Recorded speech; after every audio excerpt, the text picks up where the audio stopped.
So now we begin our formal session 15 session, and the speaker today is someone Vedanta Congress, and his views, particularly the mathematical approach to Vedanta, and he's going to speak today on Atman as a scientific notion and its relation to physics and mathematics.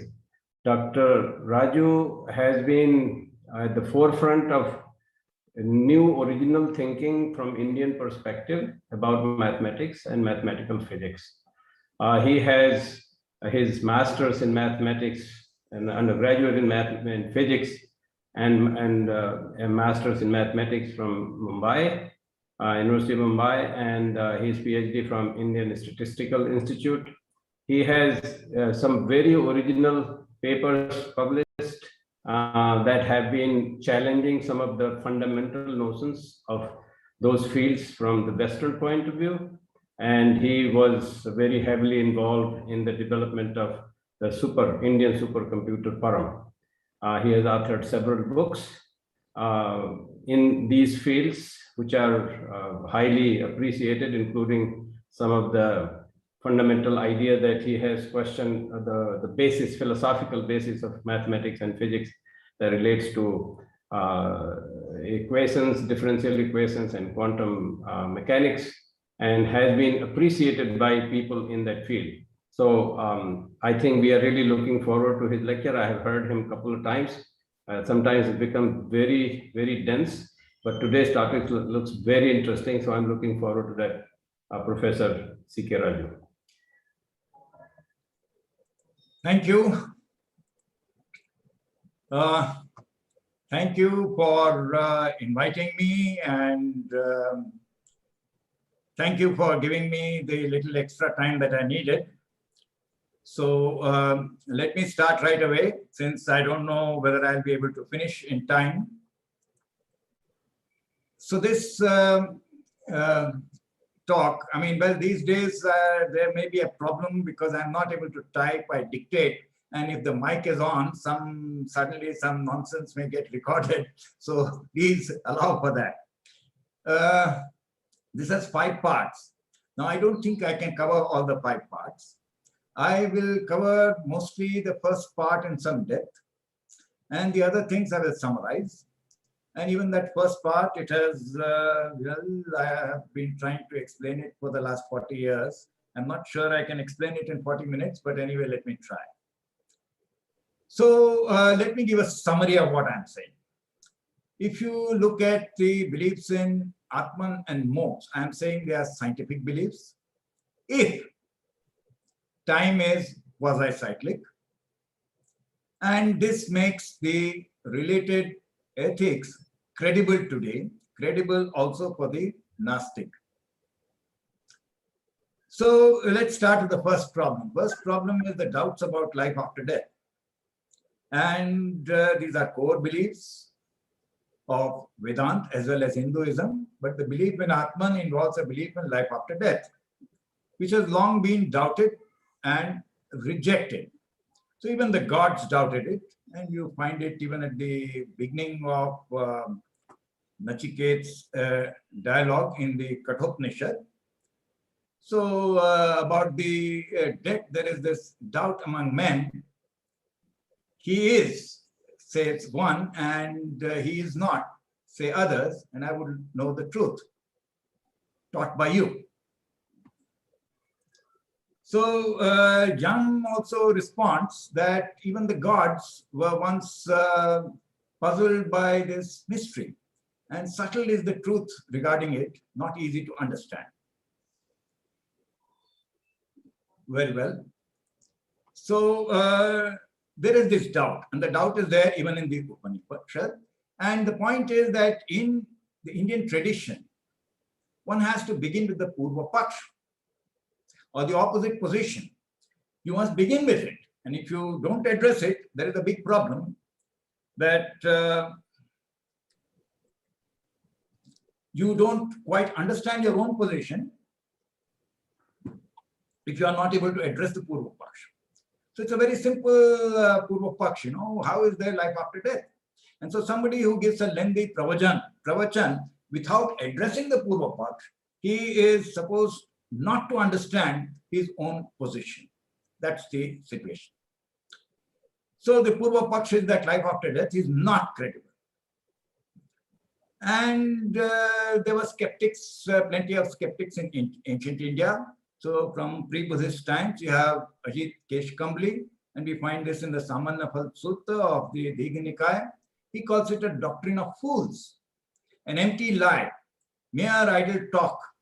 That gifts during a yajna would benefit the person after death. And his assertion was that fools and wise men alike, on the dissolution of the body, are annihilated, and after death they are not. So these doubts persisted, and they grew certainly till the time of the Adi Shankar, and you find that in Madhav's Shankar Digvijay, first canto and 27 to 29 to 39, that there were so many people who doubted this. And today, of course, you find many people saying that this belief in life after death is due to fear of death, etc.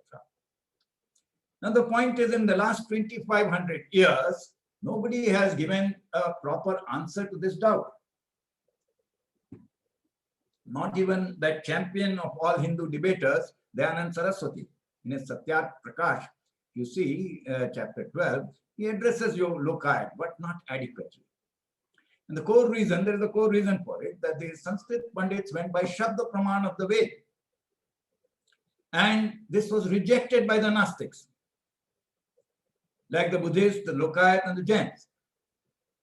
So this question is, if we are talking about Vedanta, can we talk about it to the Gnostic? Can we address the Purva Paksh raised by the Gnostic? And abusing the Lokayat is not a valid response. Any ignorant lout can abuse or troll anything. So science is needed to persuade the non-believer. That's why I'm talking about science. And of course, it's not adequate that if science doesn't support you, say, oh, it is modern science, it's materialistic, and so on. If you want to contest modern science, perfectly all right, but show us how to build a better science. If you can't do that, then don't just say it's materialistic. Show us how to do it better. See, no point in criticizing something unless you have a better argument. But my point is just the opposite, that existing science can help to answer skeptics, both ancient and modern, in a credible way, which the Sanskrit Pandits could not do in 2,500 years. So I want to start with Payasi's experiments with life after death. He was the most outstanding of all ancient skeptics, Payasi, and we find an account of this in the Payasi Sutta of the Digha Nikaya. So he was famous for his experiments. See, the important word is experiments. People can say there is no life after death and so on. Is there some problem? So you can say that, but he performed experiments to demonstrate that there is no life after death. And this is the strongest form of the Purva Paksh, which I will therefore address. So he performed, let me tell you something about the experiments he performed. First one was with bad people. So he knew many people who had lived bad lives, killed, stole, lied, etc. When they were dying, he approached them with a proposition. If after death they went to hell, he should come and tell him or send him a message. And they agreed, but none of the dead ever returned. Second experiment was with good people, the same thing, and the good also did not return. And then he went on to wonder that if rewards were awaiting the good people, why did they not kill themselves immediately by jumping off a cliff, etc. Then he tried to weigh the soul. He performed experiments with condemned felons, weigh the man and strangle him with a bowstring. Why bowstring? So that no blood is spilled. And then weigh him again after he is dead, no difference of weight. Then he tried to watch, to see the soul. So he's put a man in a pot, covered its mouth very tightly and heated it till the man is dead, and then made a small hole to see if the soul comes out. Again, negative result. Soul could not be seen. He went on to perform about 30 such experiments. And he concluded there is no Atman and no life after death. Of course, there are plenty of other arguments since then. Why don't we remember our past lives? So if people are reborn, why does the population grow, etc.? So my first response to Payasi is this, that Payasi originated the experimental method. The record says that. So he did something very novel, that he performed experiments long before Francis Bacon. So scientific thought is not Western in origin. The experimental method did not begin with Francis Bacon. So I have an article on that. Maybe you need to take a look at it. And this describes what happened with Bacon and what Bacon did. And so please take a look at that.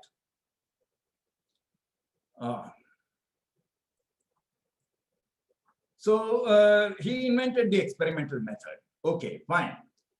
But it is pseudo-nationalist to say you are comparing Vedanta with Western science, even if thought and debate is required to be limited by national boundaries. I am responding to an Indian Purva Paksh. That's my first point. Second point is there are different notions of life after death. This is very critical. And Payasi experimented with the wrong notion. He used a naive notion of life after death and did not refute the particular notion of life after death in the Upanishads. So let's ask a simple question. When does rebirth take place according to the Upanishads? All right? According to the Upanishads, according to Hinduism, when does it take place? So Payasi's experiment wrongly and naively assumed that rebirth takes place immediately after death, because he assumed that the good and bad people would return in his own lifetime. But even in popular Hinduism, that's Bhagavad Gita, rebirth takes place in successive cycles of the cosmos. And each cycle takes a very long time. So you have this slok in the Bhagavad Gita, chapter 8. Now, of course, you can question whether it is genuine and so on. I will not go into that. That there is day also and night in the universe. With the coming of the day of Brahma, the accent is missing, all things are manifest. And in the night of Brahma, they dissolve into what is called the unmanifest, avyat.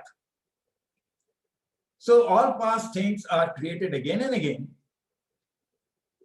and dissolve again and again with the coming of the night of Brahma.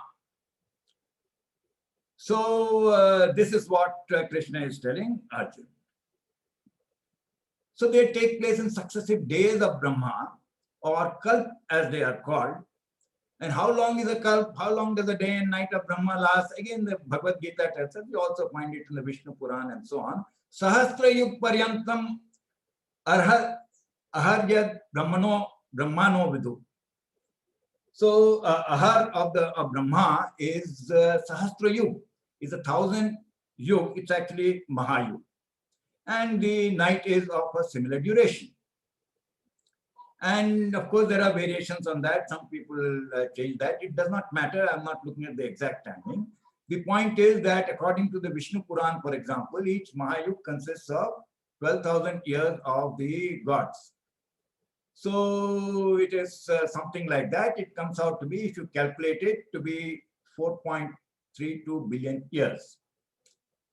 And the reason to have this peculiar idea of a divine day or day of the gods is that it should be 1 year, is because, as Aryabhat says in Goal 17, the gods say on the North Pole. Mount Meru is on top of the North Pole and the Asurs stay on the South Pole. So according to him, it's correct that if you are on the North Pole, 1 day and night will last for 1 year. Day will last for 6 months. It is correctly inferred. So that's the reason. So a point is a day and night of Brahma is 4.32 billion. A day is 4.32 billion years. So is a night. And so the total is 8.64 billion years. That's a very, very long time. You're not going to live that long. Payasi is not going to live that long for somebody to come back. And by the way, the analogy is there that an ordinary day and night on the earth lasts for 86,400 seconds. So somebody mentioned some hermetic principle and so on, as above, so below. So that's the analogy. Next question is, what is reborn? When we have seen, that's according to the Upanishads, according to the text. All right? What is reborn? And it's not just living beings, but all things.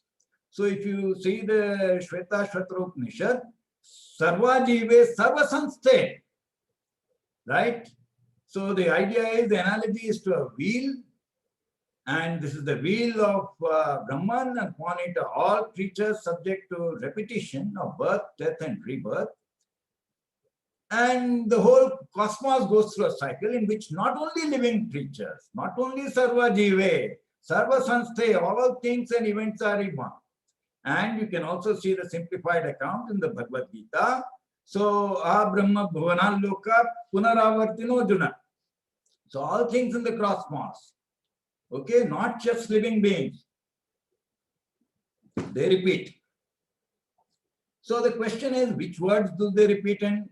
Because you will find in the Kathopanishads, he says that those people who think there are no other worlds, they keep falling, they keep dying again and again and falling, pray to me, come into my power. That's what Yam tells them. So these other worlds are not heaven and hell, as Payasi naively thought. These other worlds are approximate copies of this very word. They are cycles of the cosmos. So there is no description of heaven and hell in the Upanishads. There is in popular Hinduism or Mahabharata. So it is not there in the Upanishads. We are talking of Vedanta. And popular Hinduism is not quite Vedanta, as Dayanand Saraswati kept pointing out. I fully agree with him on that. So Upanishads speak only of repeated lives. They don't speak of heaven and hell. So the torture you undergo is that of repeated lives and repeated deaths. And they speak of liberation or moksha from that cycle of birth and death. So I will, we can look at once again at Shveta Shvatra Upanishad, that as long as basic idea is that once you realize, the Atman realizes its unity with Brahman, it stops going on that repeated cycle of births and deaths. All right. So the summary that I'm saying is, according to tradition, according to a careful look at tradition, this is a simple answer to the Purva Paksha that Payasi, that Lokayat, etc. gave. When does it take place? Not immediately, but after a cosmic cycle. What is reborn? Not only living creatures, but all things and events repeat. The other worlds are not heaven and hell, but approximate copies of this one. So the key scientific question that brings us to this was, so far I was talking of tradition. Now I come to the scientific question. Can this thing happen? Does the cosmos recur? This is a scientific question. And this must be answered scientifically. You can't say, does it happen, does it not happen? You cannot just say, this is what tradition says about it. Yes, you have seen what tradition says. But does it happen according to tradition? Does it happen scientifically? Unfortunately, nobody has raised this question. And I have engaged with this question for the last 40 years or so. And the short answer is yes. It's a very simple answer. And I've been trying to explain it. As I said, I have this paper from 1979, Ancient and Modern Cosmology, which was in the proceedings of the Indian Association for General Relativity and Gravitation. It was a technical report. It's in my book, 11 Pictures of Time. And you should take a look at it. It basically has this idea. And there is a paper on Atman, quasi-recurrence, and Paticca in the PHISPC, and so on. But I have not succeeded, I must admit, in getting the point across. So this argument is very simple. There's something called the Poincare recurrence theorem. In Newtonian physics, I'm coming to Newtonian physics, a closed cosmos must recur infinitely often, like a gas in a box. And this theorem you'll find in any textbook on thermodynamics. That is to say, every microstate of the system must recur infinitely often to any arbitrary degree of precision, any specified precision. This is according to Newtonian physics if the cosmos is closed. That is what the Poincare recurrence theorem says. So I'm talking about it being scientific, right? And this is the case. So there is a generalized form of the Poincare recurrence theorem. You can find it in this book of mine on Time Towards a Consistent Theory.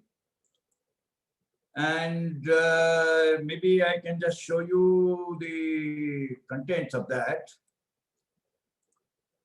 So here is there's lots of stuff in there's a chapter on thermodynamic time, and that has got the Poincare recurrence theorem. It has got a proof of that in very great generality. And this is a book on physics. All right. So do take a look at it if you like. And this is not now any longer just in Newtonian physics. It will also apply to general relativity and so on. In fact, to a very general kind of dynamical system. And there is also a proof in quantum mechanics. I'm not going to go into that. All right. I just want to summarize because those are long details. They will take a lot of time. I just want to say there is such a result. And according to that result, the key conclusion is that belief in Atman or belief in related belief in repeated lives after death is not a superstition. And why hasn't somebody answered this Purva Paksha or even understood this answer? I am surprised, but anyway, that's how it is. So this is a consequence of Newtonian physics in a closed cosmos. Yeah, Newtonian physics is not the right theory, I know that. It failed long ago and it's not the right science to use. I understand that there is general relativity, there is quantum mechanics, and there is my theory and so on. But according to Newtonian physics, so we are talking about something being scientific on Popperian sense that it should be falsifiable, it should be refutable, which it is. And whether it is true according to the ultimate science is something we will look at. But this is a simple answer. It is not a superstition. And so what are the answers to skeptics? Very easy. It answers all objections. Why don't the dead return? Obviously, they cannot because it will take billions of years before they are reborn. Why don't we remember past life? Because memories come and set fresh in each cycle. Everything, your life, your memory, all events repeat. So it's like a film being replayed. And if you replay it 30 times or 29 times, the 29th time it's replayed, the hero is not going to remember that the villain betrayed him and cheated him the last time. The same sequence will go through every time.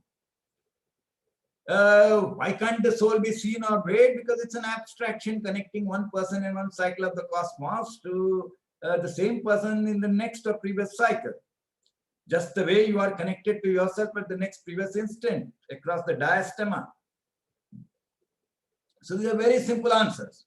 And that's what I want to conclude in part one, that there are various kinds of beliefs in life after death. And the kind of belief that you have in the Upanishad, in the Vedanta, because I think Vedanta is about the Upanishads, that's the actual belief. It involves cosmic recurrence. And because it involves cosmic recurrence, it's a completely scientific thing. It's nothing very complicated. It's a very simple theorem to prove, Poincare recurrence theorem. And you can prove it in complicated form, that's different. So it's a perfectly scientific thing, and it is also probably, very likely true, as we will see. So if the cosmos recurs, it is true. All right. So a closed cosmos must recur, that we have seen, and this answers all doubts raised by skeptics, ancient and modern. It's a full answer to the Purva Paksh, settles all the issues raised by Piaci and other skeptics about their objections to life after death, which have remained unanswered for the last 2,500 years. That's why I'm talking about science. All right. Now let me go on to the next part, which is a little more difficult. It is about moksha, and it gets progressively more difficult as we go on. This is the easiest part. So it is about, how am I doing for time? I spent 30 minutes, not bad. I have about 1 hour, right? Okay, so we have already moved one big step forward, which is that we have understood something about what Atman is, what is this belief in life after death. And we have answered that Purva Paksh. All right, but that's only the first step. It's a very complicated thing. What we have answered is just the first step, but it tells us we are on the right track. So there are different types of cosmic recurrence.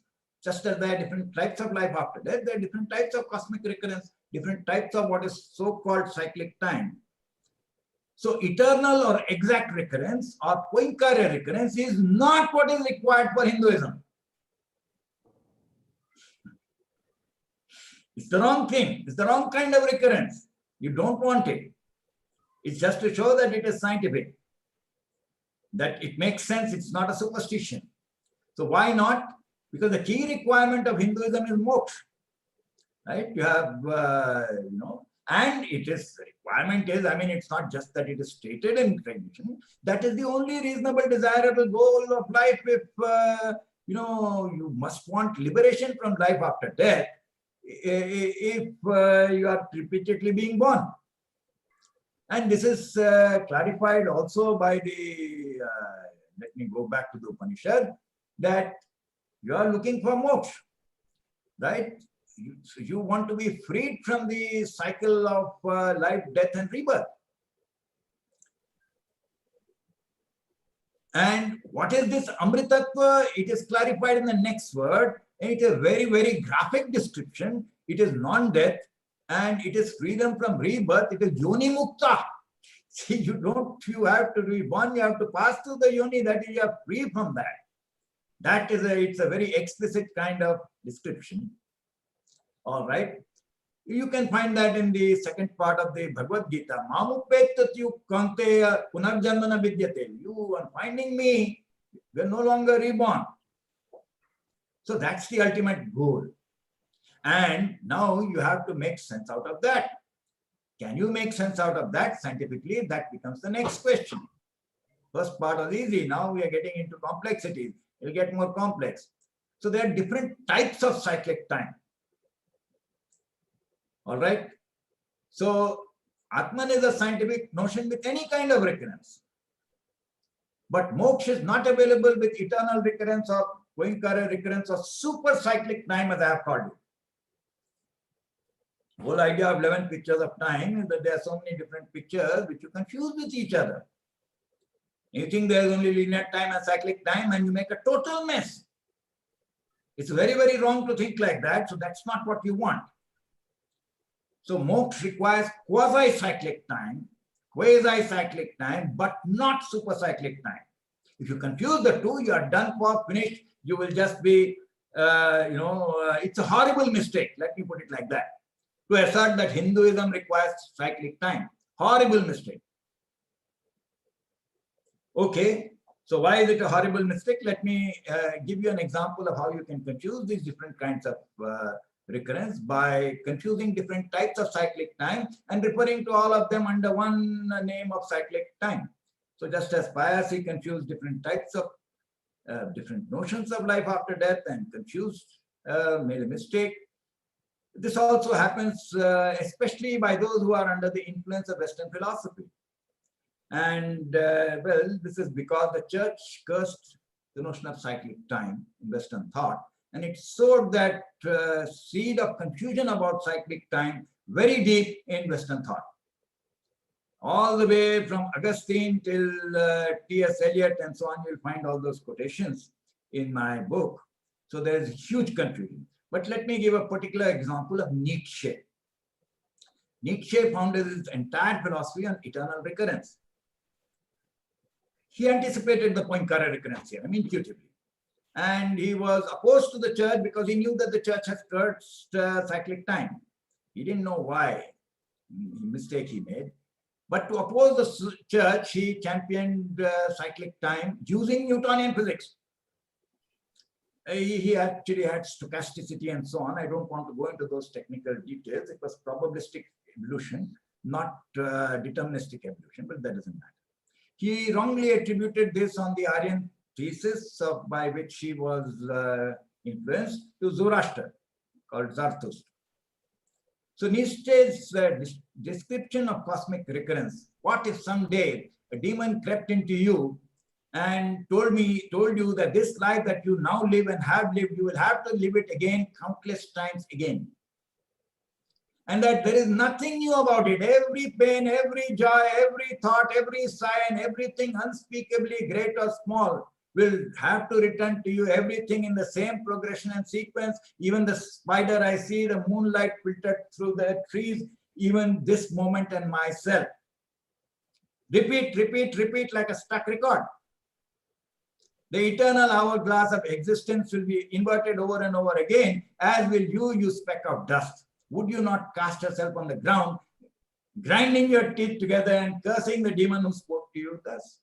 That's this description. It's a very accurate description, and he understood some of it, but he could not get beyond Newtonian physics. So just because liberation is impossible in an eternally recurrent cosmos, it's a nightmare. And so he advanced the doctrine of the Ubermensch, the Superman, who can get over this somehow and live life knowing this. And of course, this confusion was due to the church curse on cyclic time, because it has confused a whole lot of Western philosophers across so many, across more than 1,000 years, 1,500 years. So the non-availability of liberation with eternal recurrence was the argument used by the church to curse it. Now people say, why do you say curse? Because that is the term it used, anathema. It means the biggest possible curse. That's what it means. Check the dictionary on cyclic time. The biggest possible curse that the church could lay, it laid on cyclic time. What was his argument? He said that with eternal recurrence, Christ is repeatedly crucified in successive cycles of the cosmos. Christianity also believed in this. Hence, Christ cannot save himself. And therefore, he cannot save anybody else. How can he save the rest of humanity? So he said in City of God, heaven forbid that we should believe this, for Christ, having died once for our sins, rising again, dies no more. In other words, what the church did, this was never an Abrahamic religion. It's nonsense to say it was Abrahamic. He believed this, very similar to Hinduism, or what Origen did. But then it changed. It changed for political reasons. So the church changed reincarnation to resurrection.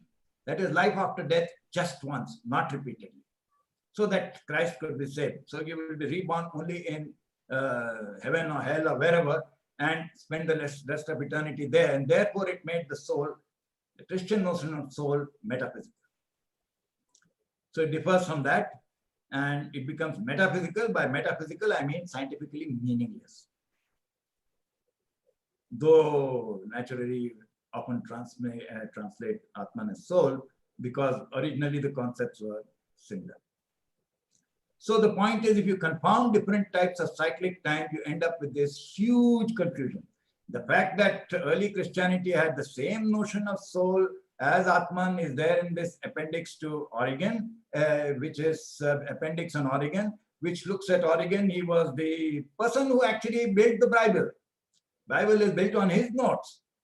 So these are quotations from his De Principis, which are on my website, and you can look at them.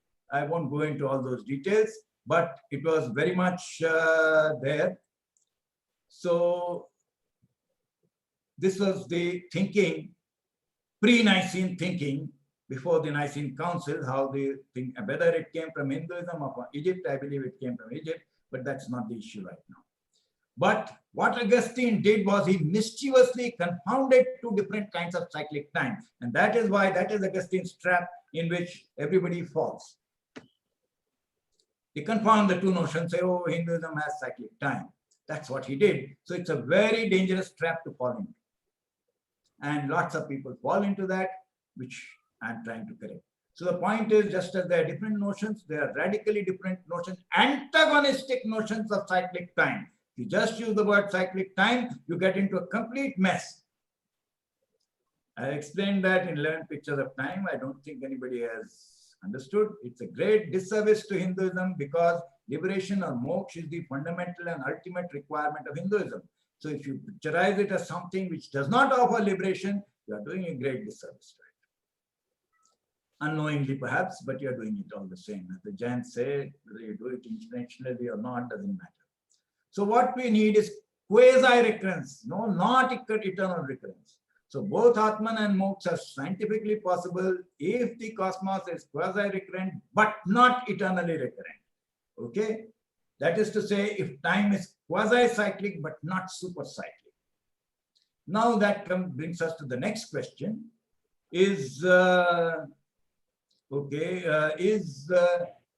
it possible for the cosmos to be quasi-recurrent but not eternally recurrent? Is it possible for time to be quasi-cyclic but not super-cyclic? And that will lead to the next question, which I summarize. Now we are getting, as you see, we are getting into deeper and deeper waters, and that is my part 3, which is looking at whether quasi-cyclic time is scientifically possible. And then you can't do that just like that. It requires major changes to both mathematics and physics if you want to. Mathematics and physics. All right, why is that? Because it involves a very major difficulty. You have to get rid of the church ideology in Western ethno-mathematics and Western ethno-science. I think those are the correct terms to use. You can't just speak of science. You have to look at it as Western ethno-mathematics and Western ethno-science. Even at the level of 1 + 1 = 2, I have given lots of lectures on that. How 1 + 1 = 2 differs in Western ethno-mathematics. Russell took so many pages, 378 pages to prove it, and nobody could prove 1 + 1 = 2 in JNU. I should have challenged about a year ago. So the problem of eliminating that church ideology in mathematics and science, even at the level of 1 + 1 = 2, is difficult, but there are 2 parts to it. You have to eliminate it in mathematics, and you have to eliminate it in physics. How do you do that? It's a very deep and difficult issue. So let's start with calculus. Now, calculus, on the current Western misunderstanding of the calculus, formal real numbers are supposed to be necessary for calculus. All right. And that if you have formal real numbers, they teach in class 9 and class 10, real numbers are real lines. So if real numbers are like a line, then time also must be like a line. That's what I call superlinear line, superlinear time. You're forced into it. Why? Because you write physics in terms of differential equations. To make sense of those differential equations, you want time to be like a line. People don't understand this. They just keep saying, oh, we did calculus first, we did calculus. We didn't do it like that. So there is ideology there. Just to write down the differential equations of physics, you are forced into assuming that time must be superlinear. The second part of physics is that current physics is mechanistic. Newtonian physics is mechanistic. In fact, quantum mechanics is also mechanistic. If anybody tells you that there is human creativity there, where is the human being in the wave equation? Where is the human being in the Schrödinger equation? I mean, it is rubbish to say that there is the human creativity there, because humans are not specified in physics. So where is the level at the mundane level, you see so much of human creativity at all times. But you need to have that, because moksha doesn't just happen deterministically or probabilistically or whatever way. It requires human effort. And there is no possibility of human effort in present day physics. How do you bring it in? That's the question. Okay, so I don't use the term free will, because it's 1,000 years of 1,500 years of theology. You'll be trapped in that, you'll never get out of it. Therefore, I'm using the word purusharth, or mundane time. That's a mundane observation. So we want a new math and physics if you want to achieve quasi-cyclic time. And that requires a deep knowledge, unfortunately, of mathematics and physics. So I can't cover it right now in 5 minutes or whatever. It will require a whole course. But let me give you some idea. That you don't get this knowledge with Sanskritists, even if they have a PhD in physics, because they will, you can't even say that we had it all along, because it's not already there. Like some people say, we had space travel, etc. We had Newtonian gravitation and so on. Newtonian physics has to be rejected. If you had it, you're finished. So the new math and physics needs to be built. So the resolution to this problem, the good news is that this has already been done, but it needs to be understood. It's a very complicated thing. So let's start with just the calculus. You need to correct the current misunderstanding of the calculus. I'm trying to do it right now. The California school system has changed their syllabus. They have cancelled the calculus. So I'm trying to explain that there's another way to do it. If you go back to the Indian way of doing it, it becomes easier and it does not a dumbing down. So you base the calculus on the way it originated in India. I've been teaching this for the last decade, that way I performed experiments. The subtle point that the West did not understand, that Newton did not understand, is Brahma book used polynomial arithmetic, Abhyakt Ganit. I can't go into it now, what is non-Archimedean arithmetic, etc. Please read up what I have written, for example, in the Springer Encyclopedia. What is the zeroism or shunyavad? Can't get into it. The point is that Indians did calculus. We did it first, like kids. We did it differently. You have to understand that we did it differently. We didn't just do what Newton did. Newton didn't understand the calculus. You have the courage, you have to have the courage to say that, because you don't do calculus that way today. He didn't have real numbers, he talked of fluxions and so on. So the issue is not that we did it first, that makes no difference here, because we're talking about changing it. So you can change it only if you did it differently. And we did do it differently. And this is explained in my book, especially in the second edition of this book. I'm making it very explicit, which is about to come out. There's also a French translation coming out of Cultural Foundations of Mathematics. So we did it differently. And once you do it that way, you can eliminate superlinear time. You are not forced into the requirement that just to write down a differential equation, time must be like a line. Why should you be forced in? That's metaphysics. Real numbers are metaphysics. Why should metaphysics force your physics? Just because of some ideological concern with the kind of infinity and eternity that the church has in mind. I have an article on that, on infinity and eternity. I cannot go into it right now. But the point is that the revised understanding of calculus frees us from the superlinear time of physics. That's just a short form that I'm giving. You can still use time as a parameter, that doesn't matter. Of course, it's necessary to reform the entire philosophy of mathematics, which is what I'm doing, because basically what the West did was that they stole everything and they added a layer of metaphysics based on the politics of the crusading church. People don't understand where is the politics in 1 + 1 = 2. I try to explain, but they don't know 1 + 1 = 2 in all of JNU. In real numbers, I offered a reward of 10 lakh rupees. And 1 lakh rupee if they give the result in 1 week. I'm still willing to offer it. Again, so the point is that they don't know the Indian calculus, the Indian mathematics, arithmetic, algebra, trigonometry, probability, statistics, everything was imported from India, but a layer of metaphysics was added to it. It was returned during colonialism as superior. It was not superior, it was inferior. But it served a certain political purpose. Likewise, we know that Newtonian physics has failed. Now, why has it failed? Is it just that, some Michelson Morley experiment, something? That's not correct. I've analyzed it in my book long back, last 25, 30 years, I'm trying to explain. It failed because of internal conceptual confusion over the notion of time. I've explained this so many times. If you don't understand, what can I do? If you find something wrong, please let me know. It is just that. Therefore, Newton did not have a clear concept of time. He changed the concept of time given by his predecessor, Barrow. And you need to understand why. That is why it had to fail. Because he did not define how to measure time. So God knows. But you need to know, if you want to do physics, you need a clock. He didn't define a clock. So what the theory of relativity does is that it defines the speed of light as a constant in order to create a clock. That was Poincaré's understanding. Very clear understanding. But you wrongly credit to Einstein in myths and superstitions and so many things. And you think, oh, it's such a great story. How can it be false? About science, they can be about scientists and so on. But he did not understand it. And he copied the theory from, oh my God, my internet connection is unstable. So the calculus, as with the calculus, it's a matter of understanding it, not a question of who gets the credit. All right, so he failed to understand relativity, that it forces functional differential equations for physics, because there's a time delay and so on. And he made an inexcusable mistake, simple mistake till the end of his life. He approximated functional differential equations by ordinary differential equations. You can't do that, it's a mathematical mistake.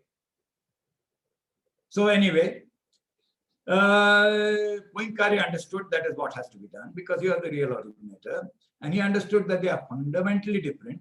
And of course, that is my epistemic test that those who steal knowledge, they don't understand.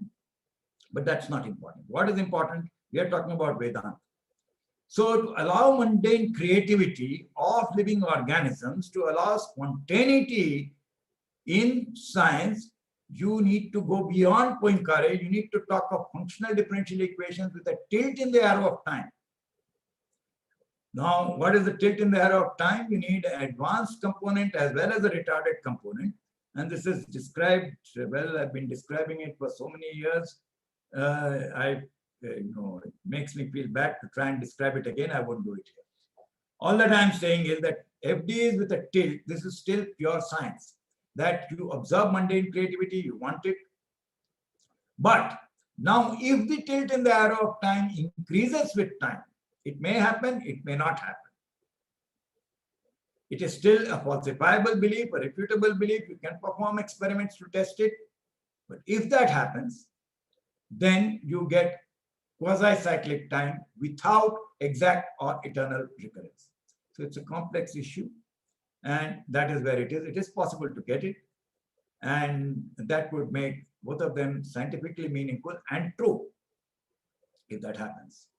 So Western ethnomathematics needs to be corrected, especially the use of real numbers in calculus. Let's see if I can succeed. If I don't, let it maybe. So Western ethnophysics also needs to be corrected to eliminate mechanistic physics and allow creativity to living organisms, because the West said creativity is only for God. But if you think Atman and Brahman are the same, then the creativity is inside you. Everybody can be creative. You have to accept that and you have to incorporate it into science. So the idea that tilt gives you spontaneity and so on, I won't go into that. It is a complex thing. So many people have got confused, Popper got confused and so on. But it allows mundane creativity. That's the summary that I wish to tell you. And you get you get what you want, quasi-cyclic time without exact or eternal recurrence. All right. Now let's go to the next part. How much time I have? About 10 minutes more. So you have to change the colonial mindset. Colonized people don't understand mathematics and science. They think that the validity is not to be decided by themselves. Some Westerner has to certify, has to approve, and then it is right. If Stephen Hawking says, you may be talking nonsense, but it has to be right. You have to get authoritative approval by publishing in some Western journal. Of course, the math stuff is all published there, but that's not the point. The point is there is a slavish dependence. If you are talking about something so fundamental and you are dependent on somebody else, then your truth of science and mathematics is subordinate to Western social approval. And that makes the agenda of decolonization impossible, because the agenda of decolonization can work only if you apply your own mind. West is not going to approve this change because it gets political leverage from ethnomathematics and ethnoscience. The Nobel Prize was given last year to Penrose in physics. And he is, I had a debate with him anyway, let's not go into that, let me finish this, that it's not going to allow you to have that quasi-cyclic time that you want for Vedanta or Hinduism to be scientific. You have to decide what is more important, whether it's a Western approval that is important, then go get it, stop talking about this. You can't get both. Let's be very clear about it. And if you have the illusion that you can get, keep trying. So you can't do it because you have the sense of inferiority. What you do is inferior. What those guys did, something superior. They give you some false history. You believe it, like Newton invented calculus and so on. So we need to understand that the West systematically promoted racism based on that and so on. And the counter to that is not to promote one's own false history. Oh, we had this, we had that. We can also tell lies. Yes, but nobody is going to believe you. You don't have that propaganda. You don't control Wikipedia and so on and so forth. So what you need to do is to replace false history with truth, which you can defend. Doesn't matter if nobody believes you. At least some people are smart enough. Everybody in the world is not a fool. As I said, you can't fool all people all the time. So that should be good enough. So the point is that the church curse on cyclic time, it creates a conflict with Vedanta, and authoritative social approval will never come. And you need to get rid of that Western church ideology in which pervades Western ethnomathematics and science, and this consciously influences science at the highest level. I have an article on this. It is there in mainstream. It's called A Singular Nobel. And it's a very long article on what is wrong with what Penrose did and why he should not have got the Nobel Prize. But anyway, he's got the Nobel Prize, so there is nothing to be done about it. I can't discuss it. It is there. Please read it. It's available online. And the Indians living in the West can't do it, and the Indian government won't do it. You know, it appointed Manjul Bhargava for its new education policy. He's a formal mathematician. So this ensures they know you give a prize of $15,000 and Indians will just fall over everywhere and change their entire syllabus, change their mathematics syllabus. And this was done. It was also given to an Iranian. Now, obviously done for propaganda purposes, but we don't understand that. So the Indian way of changing, the Indian way of teaching calculus will not happen in our universities. It has not happened. I don't think it will happen. It forces superlinear time, and that's it. So, let's see what happens in the California State Board. So you do what you like. It does not matter to me. Just don't tell me what to do. Don't tell me go teach in a Gurukul to keep it alive. Why should it be kept alive? Let it die with me. What is important about keeping it alive? And why should it be my duty to keep it alive? I have tried to explain. If people are not able to understand, I think that's their problem. And don't give me advice, because if you don't have you could not address that Purva Paksh for so long, you don't need to give me advice. You need to think, do some introspection of what happened. So after 8 years, I predicted that the Indian government is not going to change the syllabus, and that's exactly what happened. You can't do it even on a trial basis. You're afraid to try. In a university, it's so easy to have a course. So easy, you don't dare to do it. So I think that it will not happen. And pedagogical demonstrations have been done. They have been done in Malaysia and so on. So let this knowledge go elsewhere, or you can be proud later. We had it first. So for those who still are interested, you can read my books or let this knowledge die. Now, I just want to say that possible in principle, but it is impossible, nearly impossible in practice. In India, it may happen in Africa, it may happen in China. I don't see it happening in India. So the conclusion is just a question mark. There's no conclusion. It's a political struggle. The outcome is uncertain. And those who are happy to remain mental slaves of the best, they don't need to be spoon-fed knowledge of eternal revelation. Last point I want to make. I still have 5 minutes, 7 minutes. What difference does it make if Atman and Moksha scientific beliefs? What difference does it make to my everyday life? And the answer is that it makes the related ethics credible, even to the non-believer, even to the Gnostic. So I explained that, and I have a long paper on it called the Harmony Principle. It is in Philosophy East and West. It's not coming up. Here it is. So it's called the Harmony Principle. It tries to explain this and so on. And the basic idea is that you need to live so as to increase harmony in the cosmos. Now, do I have some more time, or would there be questions or something? Are there questions, or should I just complete this? We normally don't have questions for plenary sessions, but depending on when you finish it, we might. There are no questions, is it? You don't allow questions. We normally don't have questions, but if you leave some time, we will ask. Anyway, then let me complete. I'm just saying that there is survival ethics, everyday life. What you do is you look for status, territory, and so on, and that is based on survival. Whereas with moksha, you're looking for just the opposite, abandon the world. So it is not straightforward that this ethics is credible. So the ethics which would be abandoned instead, and your Shabda Praman has limited credibility. And so the two ethics need to be reconciled, what you go with naturally and what is being said here. Unless you can reconcile it, it's the ethics which would be abandoned. And well, there is a long analysis. Why exactly do living organisms want to survive? And there is no explanation for it in the theory of evolution. Just assume it's most natural that people want to survive. And there is no possibility for creative and non-random evolution. So I think the point is that this conflict is there, and the idea is that ultimately what you're trying to do is you're trying to increase harmony in the cosmos. Maybe I'll stop and I will take, against your tradition, I will take a few questions.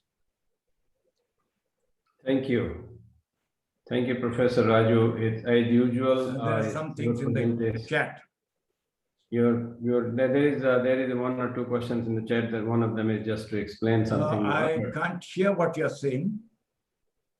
You cannot hear me? I'm not able to hear. How about other people? Can you hear me? I can hear you. Yes, we can hear. Okay. Yes, we can hear. I can hear. See if he can. Maybe I should.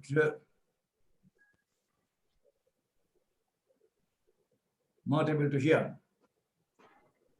There is one question. Do I have some followers for this channel of perception? Well, let me read. Yes, there are followers who they follow simple things. And what they follow are things like the issue of the calendar and so on and so forth.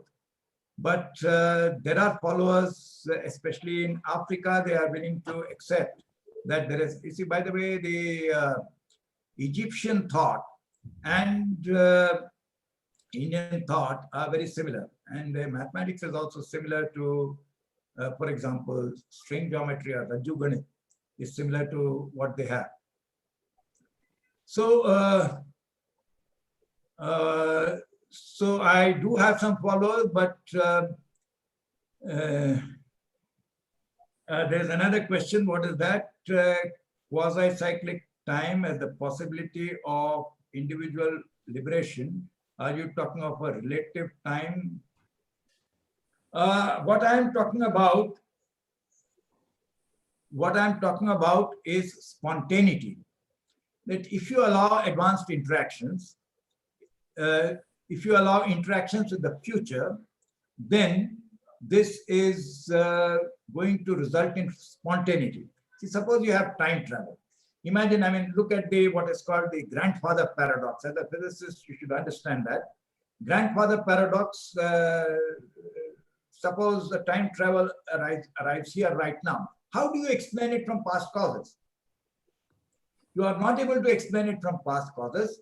Otherwise, you don't need the idea of a person coming from the future. So the cause is in the future. So maybe you should take a look at my paper on time travel and the reality of spontaneity. And there is also an article on that in physics education on time travel and life. So the spontaneity is very confusing because Popper got confused. His Mont paradox, he wrote half a dozen papers in Nature long back in the 50s. And they were all confused on this issue. And he agreed that he was confused. Well, he didn't agree he was confused. He said he would answer. He agreed that my arguments were strong, but he didn't have an answer.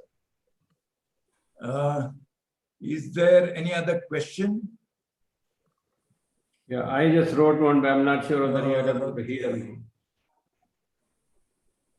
Further explanation of both Atman and Moksha. I explained it in such great detail that Atman is scientific because it is refutable, it is falsifiable. We are talking of cosmic recurrence. According to tradition, your life after death is in the context of cosmic recurrence.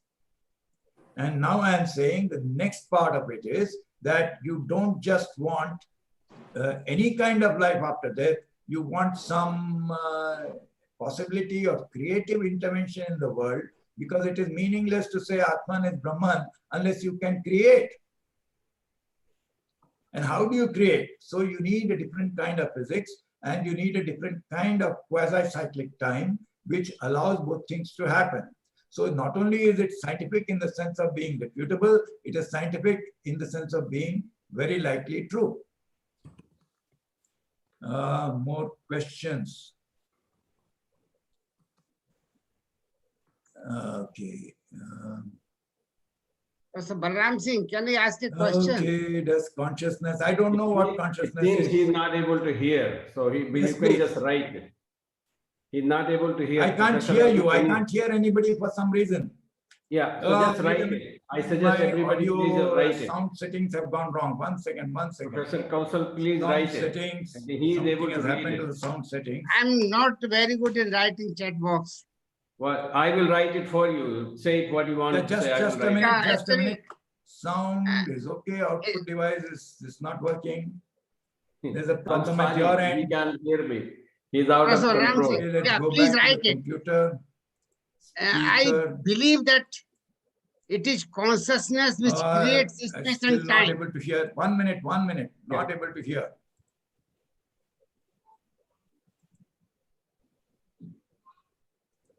Yes, please try again. So, Yeah. Yeah, Now I can hear. Okay. Microphone got Professor switched off. Raju, Yeah. Hi. Raju, I hope you remember, I'm from Delhi University. We met once Yeah. upon a time in, Yes. you were in the, CDC. Yes. So my question is that it is consciousness which creates space and time. On the other hand, you are using the same concept of time while talking about moksha or any other spiritual process. So how do you justify? I don't know what consciousness is. What is your consciousness? How does it create space and time? Only a conscious person can say that this is the space-time concept. Dead That's a body tautology. cannot. That's an axiom. That's a So tautology. consciousness creates That space is your and time. statement. That's your statement. If you are not conscious, will space and time stop existing? Then question comes at cosmic Hey, I time don't. or cosmic consciousness Let us agree and to local disagree on time that. or local. Yeah. We have agreed to disagree for the last 30 years. Let us continue to disagree. There's another question here. Amba gets reborn as Shikhandi with the sustained purpose. Yes, that is popular Hinduism. I agree that popular Hinduism is a bit different from Vedantic Hinduism, Upanishadic Hinduism. And so I would, yes, I think that the distinction needs to be sorted out, because in the Upanishads, there is no such thing of, the whole idea that you have karma sanskar, but, exactly how it works out in this way is not quite clear. It is not very clearly stated, and I don't know how that would happen. So okay, Kathopanishad. No, the words are there. The word narak is there in Kathopanishad. Word swarg is there, but it is not that it is the same thing as the Mahabharata concept of the word. It is now, there is no description that, this torture is taking place. Look at Dante's description of hell. That does not exist. And nowhere have I seen such a description in the Upanishads. The word is there does not mean the concept is there. What it means.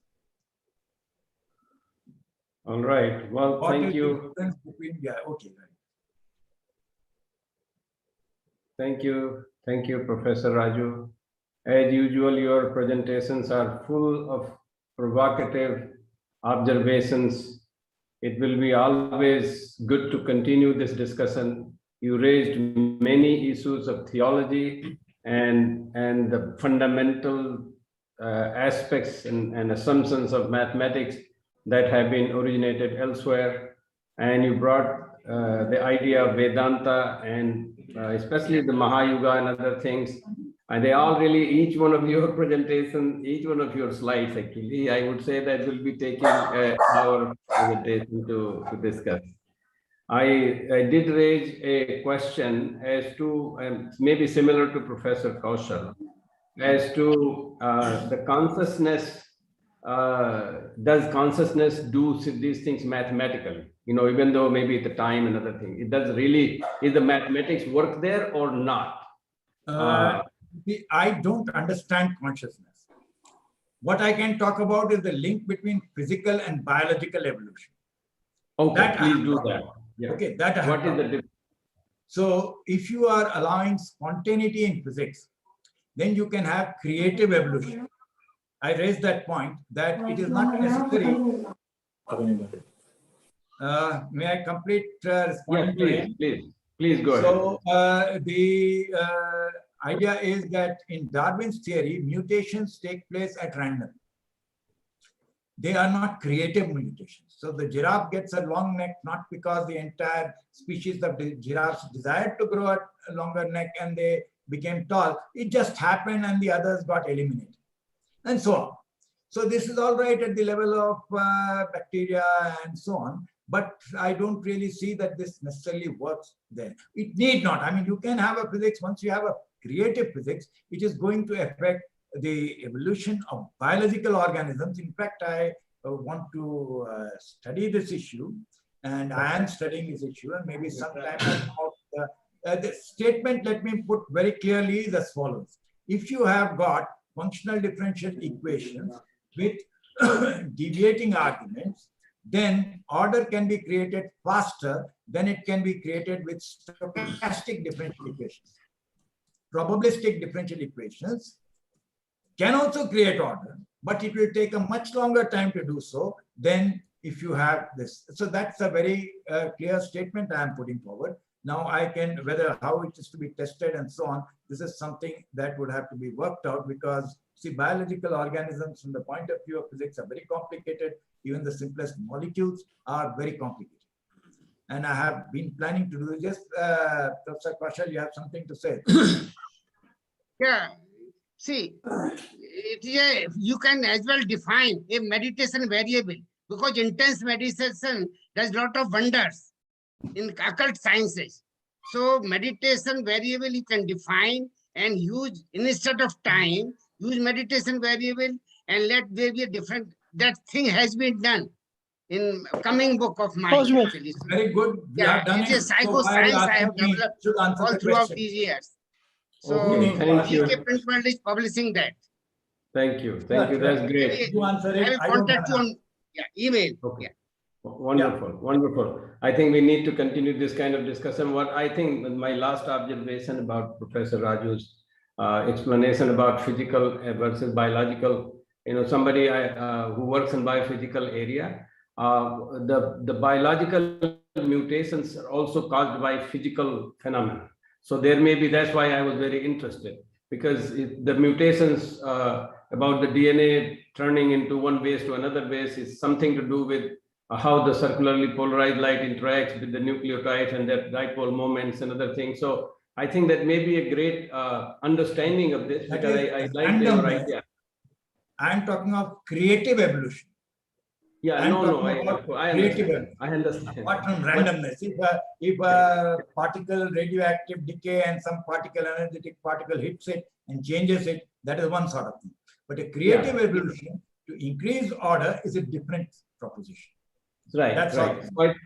I think it's a good idea to continue this kind of discussion, and I think we did almost done with our time. So I really want to profusely thank you for bringing this kind of discussion.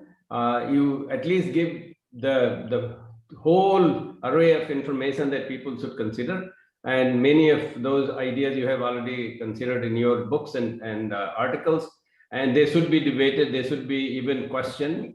And I think you are one of those persons who have always welcomed that, and that's a wonderful thing to do. And I really admire your passion for this. And thank you very much for coming to the Vedanta Congress and making this project.